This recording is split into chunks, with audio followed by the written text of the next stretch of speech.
Baik, terima kasih pemirsa Lentera Islam dimanapun Anda berada, masih setia dalam program Lentera Islam, mengkaji Islam untuk kehidupan yang lebih sempurna.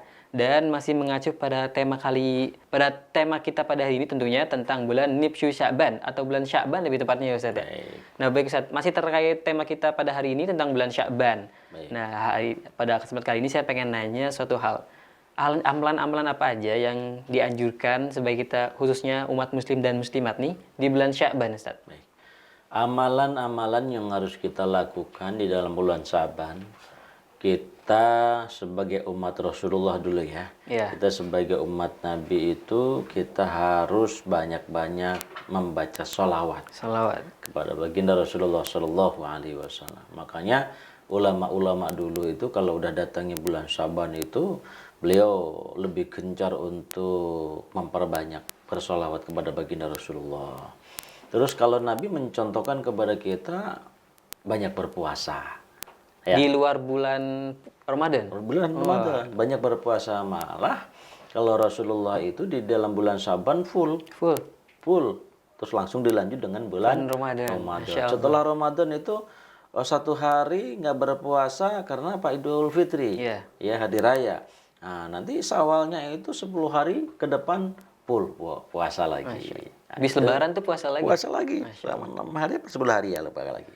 Nah, tentunya amalan itu banyak yang harus kita lakukan, terutama kita harus banyak bersolawat kepada baginda Rasulullah Shallallahu Alaihi Wasallam dengan tujuan agar kita itu diaku sebagai umat Nabi yang pertama. Yang kedua, Nabi pernah menyampaikan kepada para sahabat rindu dengan keluarga Nabi.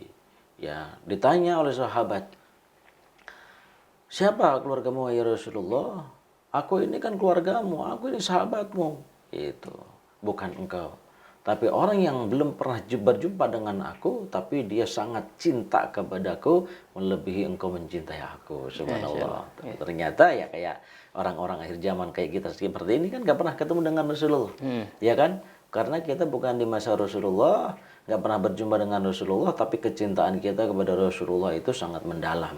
Sehingga kita harus sehingga kita itu berusaha untuk banyak-banyak membaca sholawat kepada baginda Rasulullah. Yang pertama amalan. Yang kedua ya tentunya kita harus sholat tobat ya, dengan tujuan dosa-dosa kita diampuni. Terus kita sholat malam, sholat tahajud, sholat hajat, sholat witir ya. Banyak amalan-amalan yang harus kita lakukan, dan tentunya harus banyak-banyak berzikir. Di situ harus kita banyak-banyak mengingat Allah Subhanahu wa Ta'ala. Karena yaitu evaluasi diri, pembersihan diri di dalam bulan Sya'ban untuk membersihkan bulan suci Ramadan. Karena bulan suci Ramadan pun sama bulan yang mensucikan diri. Artinya membersihkan diri. Di situ kita harus berpuasa, ya kan, menahan tidak hanya menahan lapar dan haus, tapi menahan dari ucapan-ucapan yang tidak baik, perilaku yang tidak baik. Itu bulan suci Ramadan yang akan kita hadapi ke depan setelah bulan Sya'ban. Itu diantaranya amalan yang paling utama itu ya kita banyak bersolawat. Kalau mampu kita berpuasa seperti Rasulullah. Kalau nggak mampu ya Senin Kamis ya gitu. Terus mungkin ada pertanyaan tentang bisa nggak dibarengi dengan qadha? Mungkin dulu puasanya pernah bolong seminggu atau mungkin bolong. Oh, di qadha di bulan Sya'ban. Iya, di bolong Sya'ban boleh. Di qadha dengan Senin Kamis boleh ya, dibarengi. Tapi gitu. niatnya untuk Niatnya mengganti. untuk mengqadha atau mengganti puasa kita yang pernah bolong di bulan Ramadan yang lalu. Bisa. Oh, berarti apa kira-kira kira-kira amalannya mungkin ya sedikit mungkin pemirsa Lentera Islam di rumah kayak waduh kok agak berat nih gitu kan.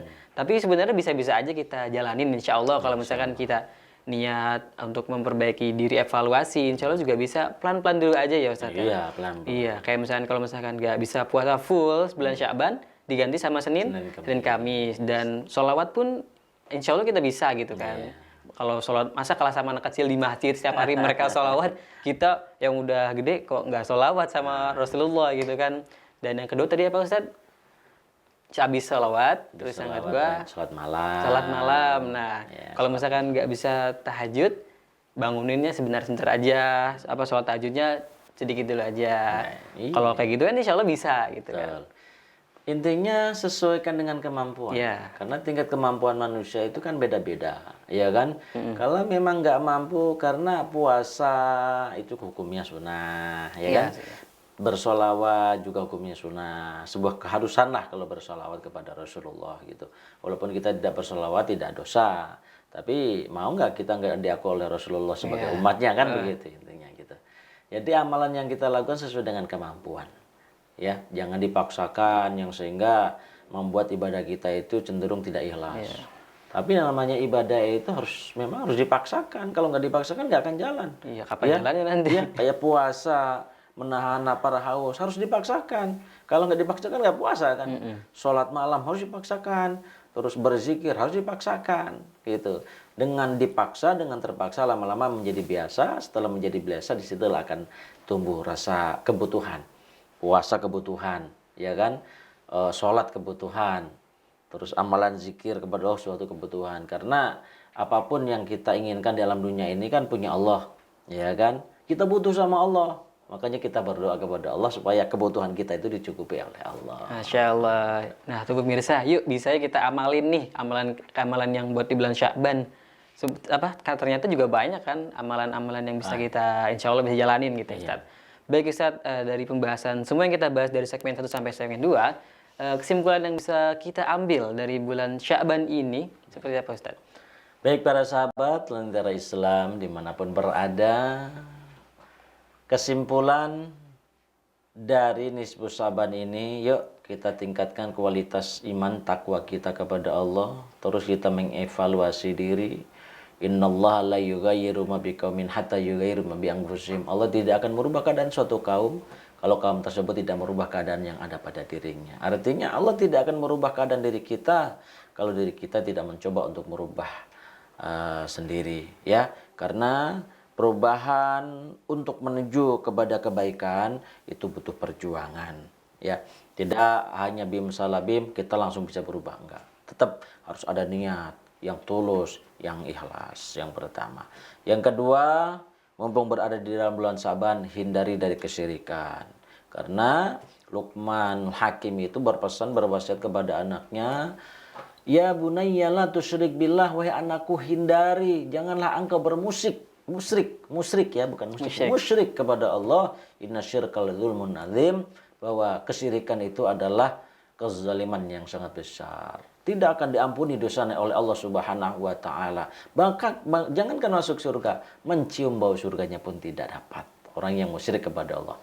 Hindari itu dan hindari dari pertikaian. Ketika kita punya masalah dengan orang lain, yuk saling memaafkan. Karena tidak akan diampuni dosanya oleh Allah orang yang masih bertikai, yang masih bermasalah, yang masih bermusuhan. Kalau mereka yang bermasalah dengan kita, cepat kita maafkan mereka. Ya, kalau kita yang punya masalah dengan orang lain, kita cepat minta maaf. Itu intinya. Yang paling penting adalah hindari kemusyrikan, kesyirikan, hindari pertikaian, permasalahan dengan sesama manusia. Insya Allah saat kita akan menghadapi bulan suci Ramadan, hati kita sudah bersih, jiwa kita sudah bersih, ibadah di dalam bulan suci Ramadan dalam keadaan nyaman, aman, tentrem, pahala berlipat ganda pasti akan kita dapatkan. Masya Allah, baik banget Ustadz, kesimpulan yang bisa kita ambil pastinya Ustadz. Semoga kita semua terhindar yang dari namanya kemusyrikan Ustadz. Dan kita bisa mengevaluasi diri kita tentunya lebih baik lagi setiap harinya. Dan supaya kita menghadapi bulan Ramadan aman, nyaman, tentram. Baik pemirsa Lentera Islam dimanapun Anda berada, Ustadz sekaligus kesimpulan tadi sekaligus mengakhiri perjumpaan kita hari ini. Baik, saya Muhammad Kemal Idris dan Ustadz Ali Panjasona pamit undur diri. Wassalamualaikum warahmatullahi wabarakatuh. Waalaikumsalam warahmatullahi wabarakatuh. Jazakumullah.